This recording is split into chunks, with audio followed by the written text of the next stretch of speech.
Hi everyone, I'm back to read the back of the book from Meet Addy, an American Girl, Book 1 from 1864, and we will read about America in 1864. More than 300 years before Addy was born, the first black people arrived in North America from Africa. Some African Americans were explorers and pioneers who came with hope and determination to start a new life. But most blacks came as slaves, brought to America on ships by slave traders. The traders had captured or brought them from Africa, taking them from their families, their tribes, and their homeland. In Africa, they had a life that was rich in art, religion, music, and language. But in America, they were forced to work against their will, without pay, for life. By Addy's time, most slaves worked on plantations, or large farms in the southern part of the United States. Plantation owners in the South depended on slaves to tend their crops because that was a cheap way to get the work done. Most plantation slaves were field hands who planted, tended, and harvested crops, but some slaves were blacksmiths, shoemakers, and carpenters. Some enslaved people worked in their owners' houses as cooks, nursemaids, and seamstresses.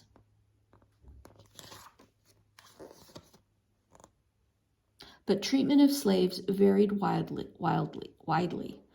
But owners usually provided just enough food and clothing for slaves to survive.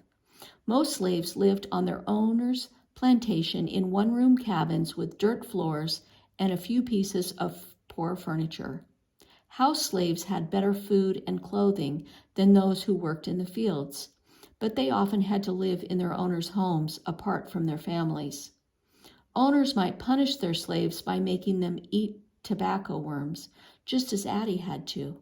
They might whip their slaves or shackle their feet or hands so they couldn't move.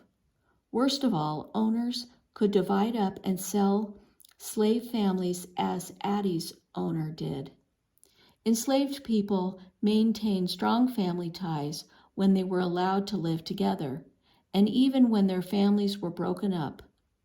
They did this by extending their families to include people they were not related to, slaves who were new to a plantation or left behind when their family members were sold. Slaves developed their own art, music, religious beliefs, and stories based on African traditions.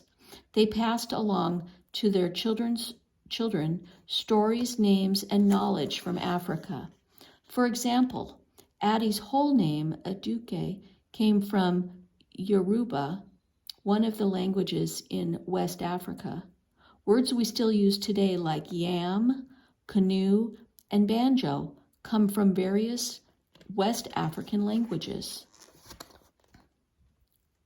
Spirituals are religious folk songs created by slaves based on African music styles.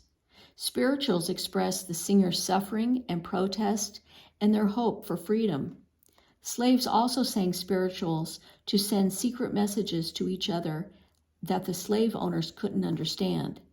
For instance, slaves might sing, steal away, steal away, steal away to Jesus," to spread news of plans to escape.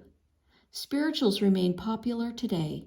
Jazz also grew out of African rhythms. It is the only kind of music originally created in the United States. Slaves opposed their treatment in many ways. They worked very slowly on purpose, burned crops, pretended to be sick, tried to earn money to buy their freedom, and asked the courts to set them free. By the early 1800s, most northern states had made slavery illegal, and in 1808 it became illegal to bring slaves into the United States. But the buying and selling of slaves continued in the South for more than 50 years, until Addy's time.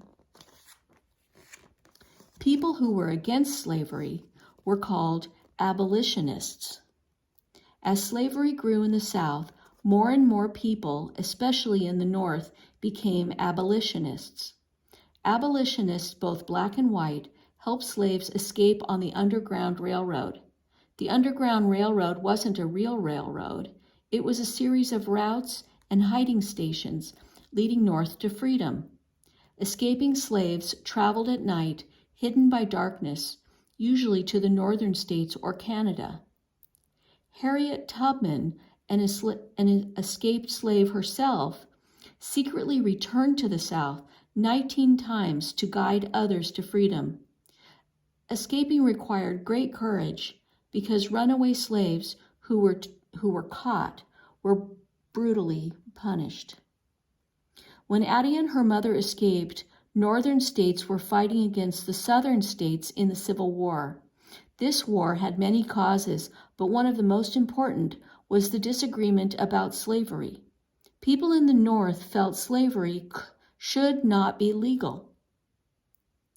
In 1861,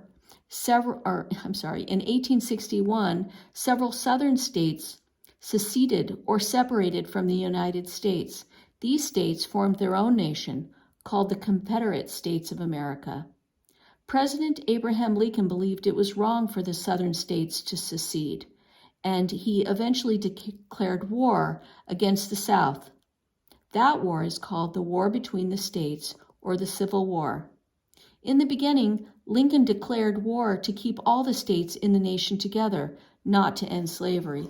But later, on January 1st, 1863, Lincoln proclaimed that all slaves in those states still fighting the North were emancipated or free, because the South had decided that it was a separate nation. It ignored the Emancipation Proclamation. That's why many people, like Addy's family, were still risking their lives to escape slavery in 1864. Okay, and that is the end of our book, Meet Addy, An American Girl, Book 1 from 1864. Hope you liked it.